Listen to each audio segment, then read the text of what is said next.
Bismillahirrahmanirrahim. Assalamualaikum warahmatullahi wabarakatuh. Waalaikumsalam warahmatullahi wabarakatuh. Sahabat yang dimuliakan Allah, alhamdulillah kita dipertemukan kembali dalam acara Sudut Pandang, sebuah program obrolan ringan seputar Islam keseharian.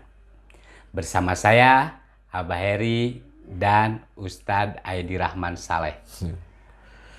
Bagaimana kabarnya, Ustadz? Alhamdulillah. Samulina kumaha Beri? Alhamdulillah, Ustadz sehat. Semoga menjadi ilmu yang bermanfaat bagi kita semua. Sebelum dilanjutkan acara ini, demi keberlangsungan program ini, kami berharap sahabat semua mengklik like, subscribe, dan komentar. Dan jika bermanfaat, silakan untuk men-share sebanyak-banyaknya. Begini, Tad. Jika kita simak berbagai berita sekarang ini, Tad, tentang hoax, semakin hari yang dirasakan semakin masif penyebarannya. Konsekuensinya dari semakin terbukanya informasi mungkin, Ustaz.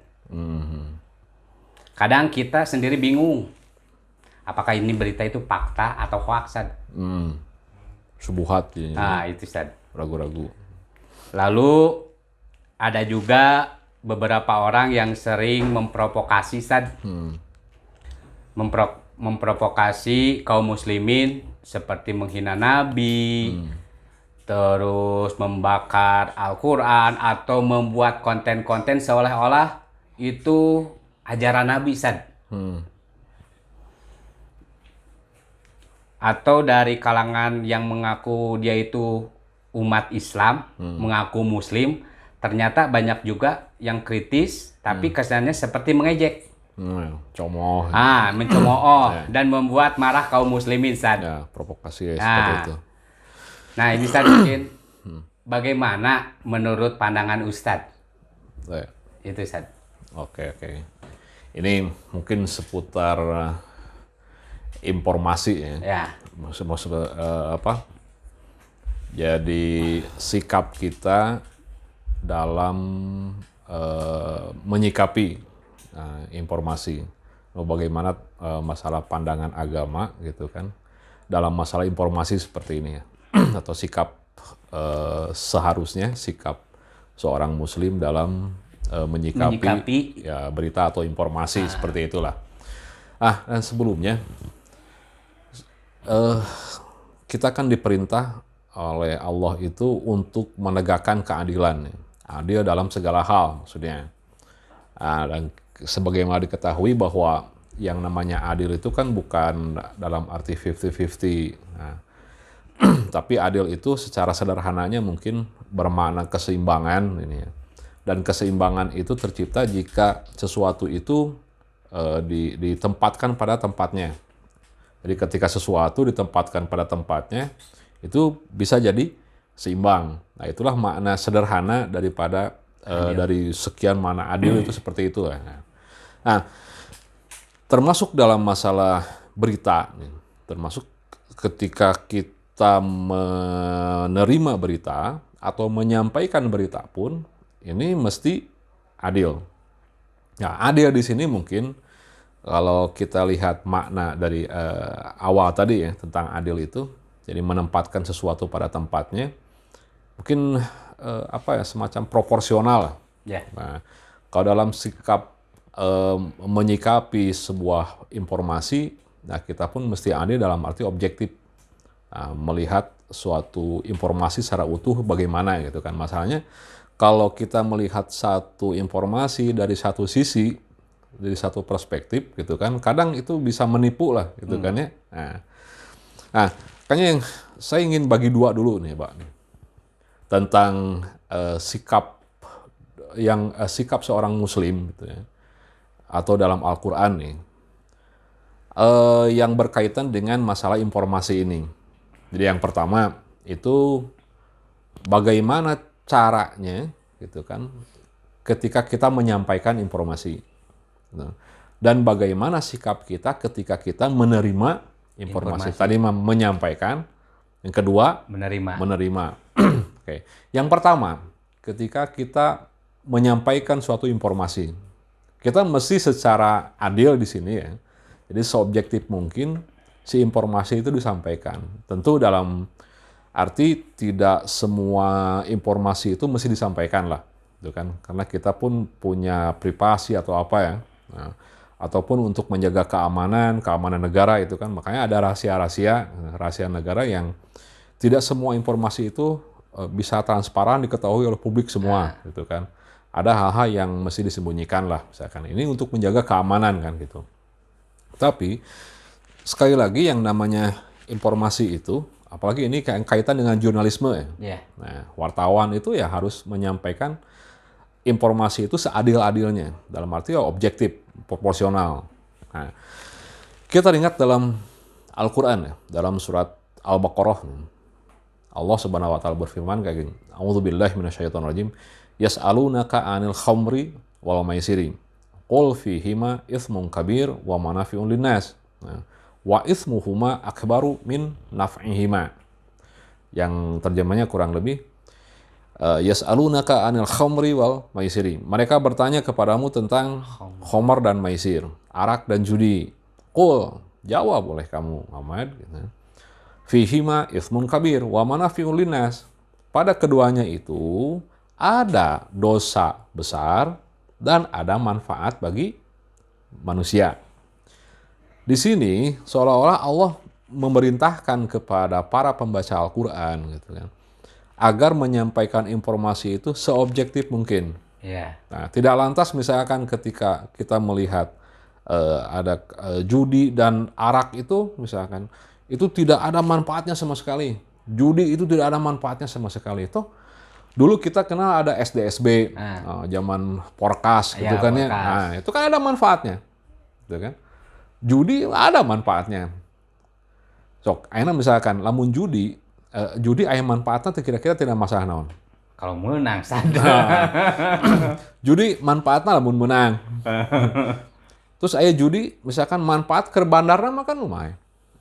Kan manfaat ke bandarna mah. Nah, ngaruh keuntungan keuntungan. Terus dari ladang judi misalkan dulu kan untuk menyelenggarakan olahraga itu kan ada dana sosial, itu kan dari judi juga misalkan. Jadi judi itu memang ada manfaatnya lah. Kita nggak bisa nutup mata. Termasuk arak. Arak ada manfaatnya kan? Ada. Kita nggak bisa nutup mata. Ada manfaatnya. Contoh misalkan jenis alkohol. Misalkan alkohol ada manfaatnya kan? Dalam takaran tertentu, dosis tertentu ada manfaatnya alkohol itu. Terus alkohol pun misalkan kalau selama tidak diminum misalkan untuk obat cuci luar kan ada manfaatnya juga.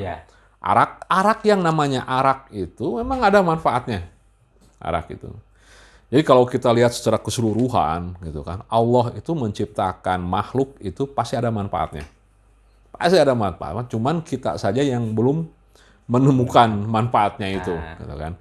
Jadi tidak adil misalkan ketika kita melihat arak dan judi itu tidak ada manfaatnya sama sekali. Gitu kan.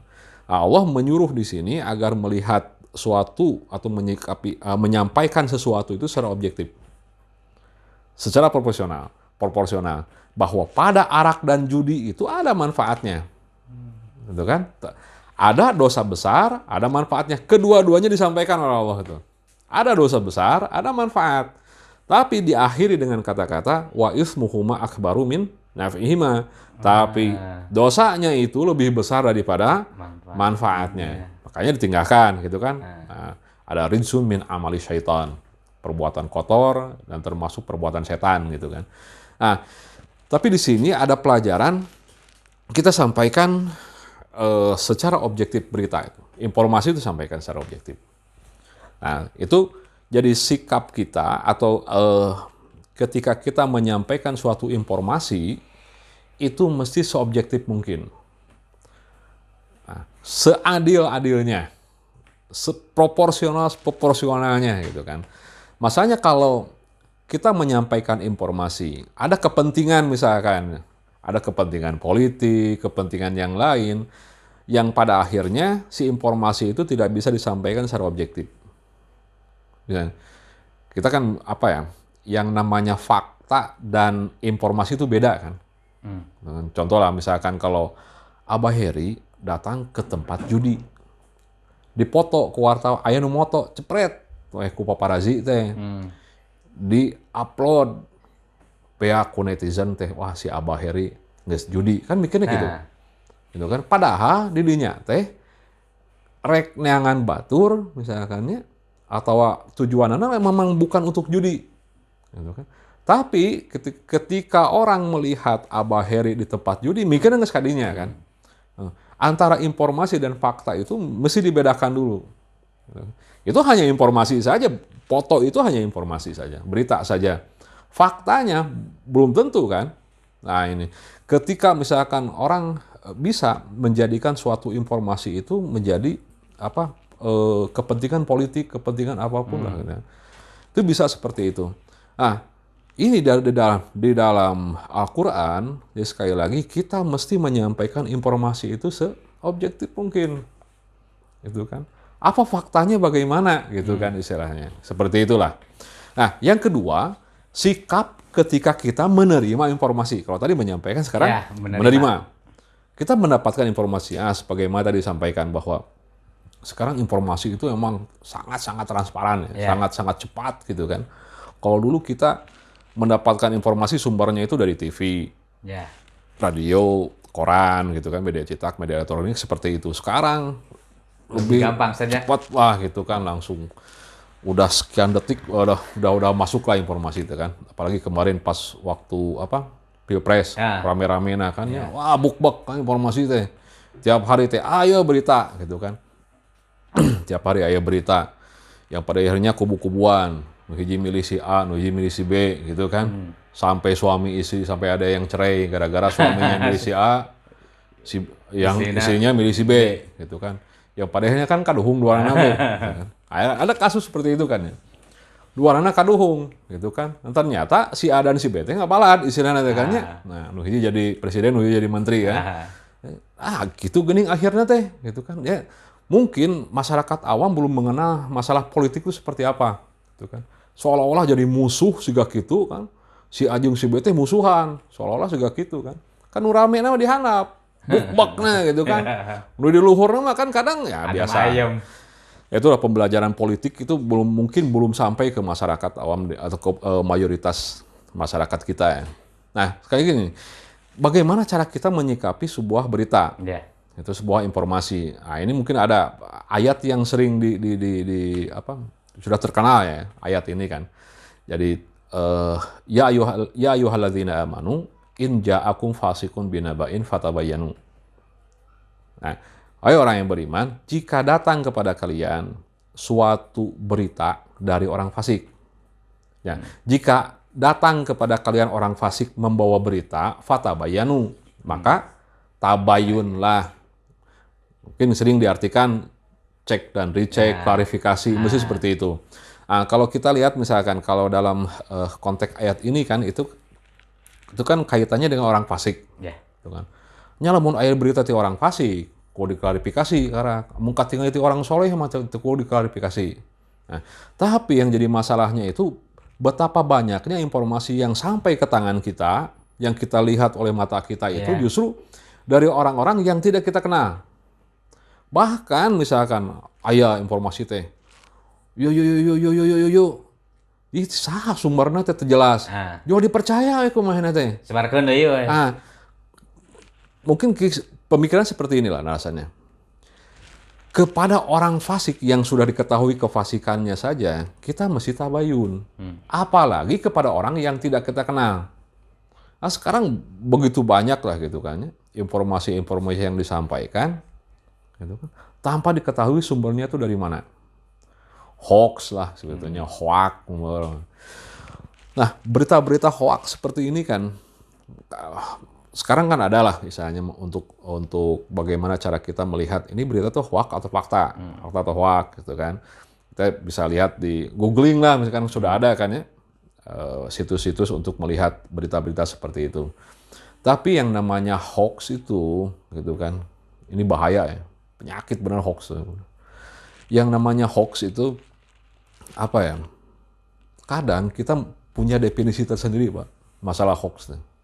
Jadi mau ayah berita gitu kan, berita ya, si berita itu sesuai dengan anggapan kita sebelumnya, gitu kan, berarti fakta.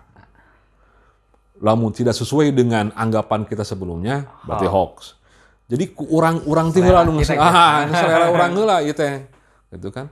Padahal nggak bisa seperti itu kan. Nah, cek dan recheck, klarifikasi suatu pemberitaan itu penting misalnya. Sekalipun berita ini sudah kita anggap benar misalkan. Nah, jadi istilahnya seperti inilah. Sesuatu berita yang benar itu belum tentu benar. Sesuatu berita yang kita sudah anggap salah itu belum tentu salah. Intinya dasarnya seperti itu. Untuk mengeceknya misalkan. Aya berita tuntungan teh dari MUI. Itu sering kan? Pas dicek ke MUI kan teu cek ke MUI teh. Padahal di sana aya logo mah bisa dijieun gitu kan. Nah, ini bahayanya hoax itu kan seperti itulah. bisa apa ya? Pokoknya bisa timbul masalah yang lebih besar lah istilahnya kan dari hoax itu. Jadi intinya bagaimana cara kita menyampaikan informasi itu mesti seobjektif mungkin. Dan kita menerima informasi pun itu mesti gitu kan seobjektif mungkin, seproporsional mungkin, dalam arti kita mengklarifikasi, mengecek dan recheck seperti itulah. Jadi tong waka langsung percaya meskipun gitu kan sumbernya itu misalkan dari orang yang terpercaya da ieu mah bener gitu terpercaya, sok kecek deui. Nah, gitulah. Ini untuk menangkal subuhat lah istilahnya, keraguan-raguan kita dalam menyikapi suatu pemberitaan lah. Intinya seperti itu, gitu ya, Pak. Mungkin ini Ustaz, lanjutan dari situ mungkin Ustaz, bagaimana sikap kita terhadap orang-orang yang suka memprovokasi umat Islam, Ustaz. Kaitan dengan itu ya, lupa saya. Sekarang ya memang ada banyak lah ya informasi-informasi atau berita-berita atau video-video gitu kan dari orang-orang yang atau oknum-oknum, pihak-pihak yang sering memprovokasi. Nah, itu baik dari orang yang orang kafir misalkan, orang ada juga dari orang yang mengaku muslim. Gitu kan. Tapi ini menurut pandangan saya nih ya. Jadi yang pertama itu kan kebanyakan kita kan langsung marah biasanya kan ya. Ambek langsung pas ningali informasi juga gitu, wah iya geus mengejek Islam misalkan. Orang kan semangat ieu misalkan semangat keislaman kita gitu kan. Bahkan ada misalkan, wah ini ujian untuk semangat ruh jihad, ruh apa gitu kan, ruh agama misalkan.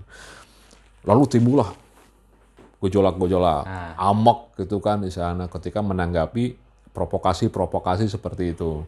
Nah, justru kalau kita lihat yang pertama gitu kan, kita mesti ada angry management lah istilahnya, ada manajemen marah dulu lah. Nah, manajemen marah. Kalau dalam kajian tahdzib akhlak ini, dalam Ihya Ulumuddin atau tahdzib akhlak Miskaweh gitu kan, Abdullah bin Hakim, itu kan ada pembahasan tentang masalah marah itu. Jadi memang marah itu bagian dari yang Allah tanamkan kepada manusia, gitu kan, marah itu.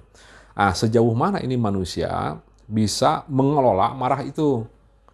Marah itu mesti ada pada manusia itu. Gitu kan. Tapi yang jadi masalahnya itu ketika si marah itu tidak digunakan pada tempatnya. Jadi si marahnya pun itu mesti proporsional.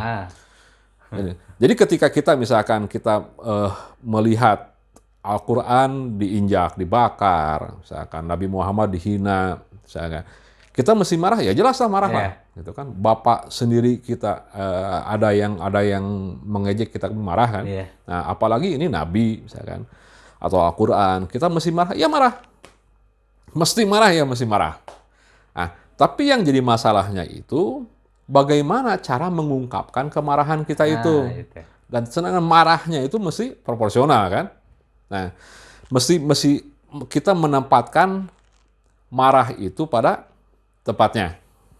Tidak berlebihan misalkan, atau tidak kurang marahnya itu, tidak marah sama sekali. Masanya kalau tidak marah sama sekali, kita mungkin dipertanyakan keislaman kita itu kan, kecintaan kita kepada Nabi, kecintaan kita kepada Al-Quran. Nah, ketika ada yang memprovokasi seperti itu, gitu kan, kita tentu mesti marah. Nah. Tapi ungkapan marahnya itu mesti proporsional. Nah, mesti proporsional dulu bagaimana cara marahnya. Yang kedua, kita pun mesti berpikir. Kita gunakan akal kita lah istilahnya. Masalahnya kan kalau marah itu, kalau si jiwa itu dikuasai oleh marah, akal biasanya kan nggak berkembang. Tidak berfungsi si akal itu. Nafsu, jiwa dikuasai oleh marah. Emosinya benar-benar dominan gitu kan, didominasi oleh nafsu, didominasi oleh emosi. Ngaco tah akal biasanya terus. Biasanya gitu kan ketika orang memutuskan suatu perkara, gitu, suatu masalah berdasarkan emosi, biasanya kan sok kaduhung. Makanya aya istilah kaduhung mah tara ti heula. Nah, kita pun mesti kalau marah itu bisa dikendalikan, gitu kan. Berarti akal yang bermain di sini kan. Ya, jadi intinya kita pun mesti berpikir lah. Kita mesti berpikir agar si jiwa itu tidak didominasi oleh marah. Ya. Gunakanlah akal kita. Nah, kita mesti berpikir. Pemikirannya seperti ini mungkin. Apa motif mereka itu memprovokasi kita? Memprovokasi umat Islam. Kenapa mereka itu seolah-olah ngagerean we sida amek umat Islam teh. Sida amek, nah itu betul ngagerean we. Gitu kan? Apakah karena kebencian semata? Gitu kan? Karena kebencian, pertanyaan selanjutnya kenapa mereka benci? Ya kan? Mungkin ini karena mereka itu tidak mengenal Islam itu secara utuh. Atau bagaimana Islam itu? Gitu kan? Kamu mewajarkan lah gitu kan kalau mereka itu mengenal Islam dari perilaku kita. Ketika misalkan mereka menggambarkan kartun Nabi, gitu, kartun Nabi Muhammad, itu kan mereka tahu dari mana Nabi Muhammad itu gambaran seperti itu, gitu kan? Ternyata ini kan katanya sindiran terhadap umat Islam, gitu kan? Sindiran terhadap umat Islam katanya bahwa mereka gambaran tentang Nabi Muhammad itu sebenarnya digambarkan oleh umat Islam sendiri, gitu kan? Istilahnya seperti itulah, gitu, perilakunya seperti itu. Ini maaf nih ya, mewajarkannya seperti ini kan. Mereka orang-orang kafir itu tidak mengenal Islam dari Quran, tidak mengenal Islam dari hadis. Gitu kan? Mereka mengenal Islam itu dari perilaku kita. Gitu. Yang pada akhirnya mereka berpikiran seperti itu, gitu kan. Kalaulah itu yang jadi masalahnya, berarti ini kembali kepada kita dulu lah, gitu kan. Tapi marah jelas gitu kan, karena cara mereka memprovokasi seperti itu. Kita marah. Misalnya. Terus kita berpikir, oh mungkin ini kesalahan kita sendiri. Kita tinggal introspeksi, merubah kita, gitu kan, perilaku kita. Udah beres itu kan. Baru kita memperkenalkan Islam yang sebenarnya itu bagaimana kepada mereka. Solusinya memang seperti itulah itu kan. Tapi kalau misalkan kita tidak mengenal dulu inti masalahnya seperti apa, gitu kan. Kalau hanya dilihat atau kita menyikapi dengan emosi, marah gitu, meledak-ledak, yang pada akhirnya kan bisa menimbulkan hal yang destruktif, gitu kan. Kalaulah hal-hal yang merusak atau destruktif itu muncul, justru itu lebih jadi legitimasi mereka. Oh ternyata benar, tuh kan orang Islam ke hari itu. Gitu. Merugikan sendiri. Merugikan sendiri lah istilahnya. Jadi ini kenapa mereka itu benci kepada umat Islam, gitu kan? Mungkin saya yakin lah mereka kebanyakan itu tidak pernah membaca Al-Quran, tidak pernah membaca hadis, dan mereka mengenal Islam itu bukan dari sumber aslinya itu. Nah mungkin pula provokasi itu dilancarkan oleh orang-orang yang berkepentingan. Kepentingan duniawi lah istilahnya kan. Ada materi, jabatan, politik, dan sebagainya gitu kan. Nah, kalau kaitan dengan motif ekonomi lah. Gitu kan. Kan lumayan jadi buzzer teh katanya. Menjadi buzzer teh kan sabaraha cenah menangna teh. Nah, tujuannya karena emang seperti itu. Ataupun yang kebanyakan berkaitan dengan politik kan. Nah, kaitan dengan politik. Contohnya ketika ada orang yang mengaku Islam, ngakuna Islam, Muslim, tapi tina pernyataan teh ngaprovokasi umat Islam gitu kan. Jadi istilahnya teh geus kapanggih si eta mah pasti ngomongnya teh gitu. Gayanya seperti itu, piamakeun batur gitu kan. Jadi ari ngomong Islam mah cenah rahmatan lil alamin, ya. Tapi tina ngomongna teh nu matak pika nyari hateun umat Islam. Asa sabalikna ieu teh teu sesuai nya. Ini mungkin apa ya? Kalau kita lihat lah, kalau kita pikirnya misalnya, mereka itu sengaja misalnya memprovokasi itu kan, mengeluarkan pernyataan-pernyataan itu nggak aja, meh kaum muslimin teh ambek, gitu. Sengaja kan. Nah, lalu ketika kita marah gimana? Kita sudah terpancing, kita sudah mengikuti keinginan mereka. Dan nggak aja, orang teh meh ambek gitu. Orang teh meh ambek, kumaha digerean teh, gitu kan. Mungges ambek, biasanya bahayanya kalau marah itu sudah memuncak, gimana? Ngaco kan gak dituna. Gak kontrol. Kalau sudah marahnya sudah berlebihan, ekses ke rumah, kacau lah istilahnya. Kita bisa berpikir juga seperti ini kan. Mereka melakukan hoax atau melakukan memberikan pernyataan-pernyataan yang menyakitkan umat Islam, menghina apa dan sebagainya, atau provokasi-provokasi seperti itu dibuat gitu kan untuk pengalihan isu. Mungkin saja bisa seperti itu kan. Dan istilahnya geus kagambar mainnya nyin pernyataan-pernyataan sigak itu teh keur naon? Kepentingan mereka sendiri. Kepentingan naon misalnya. Nah, lamun mah maranehanana teh kritis gitu kan. Kenapa tidak memberikan pernyataan atau berpikir mencari solusi gitu kan. Hal-hal yang substantif lah. Keur negara, keur bangsa kumaha substansial. Contohnya masalah keadilan gitu kan. Yang masih jauh dari harapan lah, masalah keadilan di negara ini kan. Masalah ketimpangan sosial dan sebagainya, hukum yang katanya masih tajam ke bawah, tumpul ke atas gitu kan. Nah, kenapa mereka itu tidak mengkritisi hal itu? Ngoprek nanti ka dieu deui gitu kan. Ngaprovokasi umat Islam itu dulu-duluan. Supaya ambek terus. Cina ambek umat Islam teh gitu kan. Ayeuna umat Islam mah gacang ambek. Karena ruh semangat keislamannya tinggi, ruh jihadnya kuat gitu kan. Mungkin saja ketika umat Islam ketika umat Islam itu marah, mereka senang, gitu kan? Mereka senang umat Islam marah. Lalu senangnya juga umat Islam fokus kepada kemarahannya itu, kepada provokasinya itu, gitu kan? Yang pada akhirnya hal-hal nu substansial itu tidak diperhatikan, terlupakan saja. Inilah pengalihan isu ya, semacam isu. Jadi orang fokusnya misalkan tidak lagi ke korupsi. Misalnya ketika ada menteri ini ditangkap KPK, gitu kan? Bisa saja ada buzzer-buzzer atau apa gitu kan, mengeluarkan statement menghina umat Islam yang pada akhirnya marah. Maka si pemberitaan dari media-media itu kan, media-media berita itu mengalihkan isunya ke sana. Jadi fokus nanti kadinya gitu kan. Dan ya umat Islam lah gacang amak deh gitu kan. Nah, contoh lah misalkan. Jadi aneh oge kan ya.